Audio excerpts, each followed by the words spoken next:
Hello everyone, welcome back to Immigration Fridays with Prashanthi Reddy. Today we're going to tackle a very common and sometimes stressful topic. What happens to your conditional green card if your marriage ends in a divorce or a separation?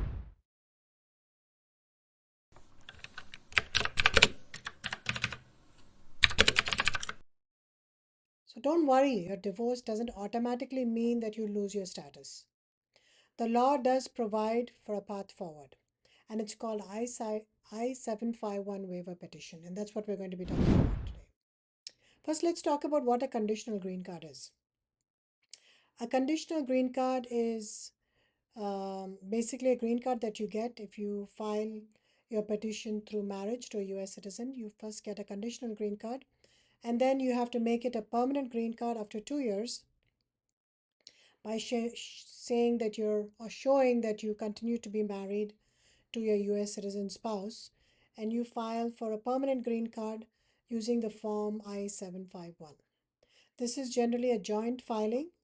Both spouses have to participate, and your USC spouse has to sign the form. But what happens if you get a divorce or you've been separated during the time that you need to file for a removal of conditions, meaning file for the permanent green card? Just to reiterate, there's a timeline here because you have to file for removal of conditions at least 90 days, a maximum of 90 days, at least one day before your second year anniversary. So there is a timeline. So a lot of things can happen in those 2 years. So let's talk about the first option. So what happens if you get divorced before removing these conditions? So you can file for a waiver. It's a I-751 form applying for a waiver of joint filing. So to succeed, you must prove that the marriage has been entered in good faith, show that it was genuine and a bona fide marriage, and not just a sham marriage or a marriage that was a marriage of convenience for the sake of getting a green card. Evidence of a bona fide marriage often includes financial records, proof of shared residence, photographs, affidavits from families and friends, and any other document that demonstrates a real relationship. If you have children together, then the birth certificate could also be a very compelling piece of evidence.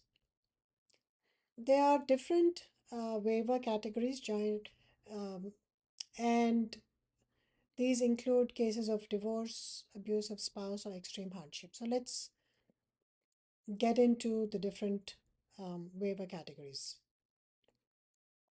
So first, if you are divorced, of course, then you can submit a waiver.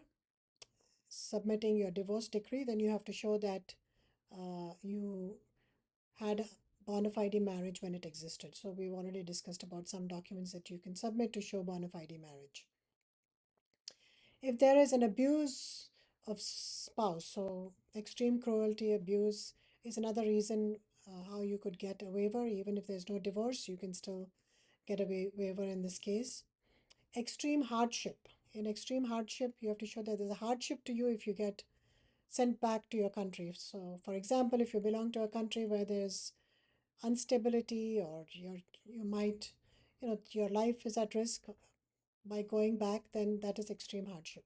For this, you don't really have to show a bona fide marriage, but you have to show. I mean, if the officers see that there's some indication that the marriage was not bona fide, it's possible that they may not give you an.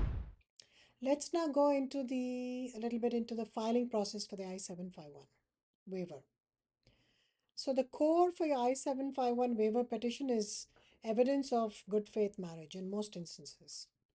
This is where you tell the story of your life together. So USCIS is looking for proof that your relationship was genuine from the beginning until the end. Here's what you could include: legal documents. So you can include a copy of your green card, of course, and if you have been issued a divorce already, then the final divorce decree or annulment decree. If the divorce is still pending, then you can file the petition, and USCIS will most probably send an RFE and give you time to submit the final decree.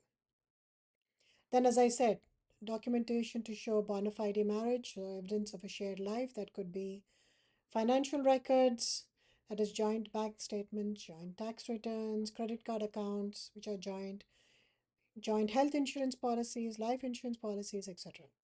Shared property, if you have a deed or a house or a lease agreement on both names, utility bills, proof of a shared address. Children, of course, very compelling. If you have birth certificate which shows that you are the parents, that obviously shows a bona fide marriage. Other personal documents such as photos of you and your spouse together, with friends, with family, maybe trips, travel, vacation photographs, cards, emails, letters that you wrote to each other. That could be personal documents to show that it was a bona fide marriage. And last but not the least, a statement by the applicant. You should include a signed statement explaining how you met, the timeline of your relationship, the circumstances of your separation or divorce. And if there's extreme cruelty, battery, and such, you have to explain that as well in your personal statement. And you might have to submit additional documents to show that there was some tips. Let's go to some tips to successfully file a 751 waiver. First, most importantly, gather as much evidence as you can. Don't submit just a few photographs. Submit as many photographs that you can. And each photograph has to be indexed. You have to write the context, when it was taken, who's in the photograph, the date the photograph was taken, etc. You can show as much financial commingling documents as you can. The more you show, the better. Just don't show a joint tax return, show more than that.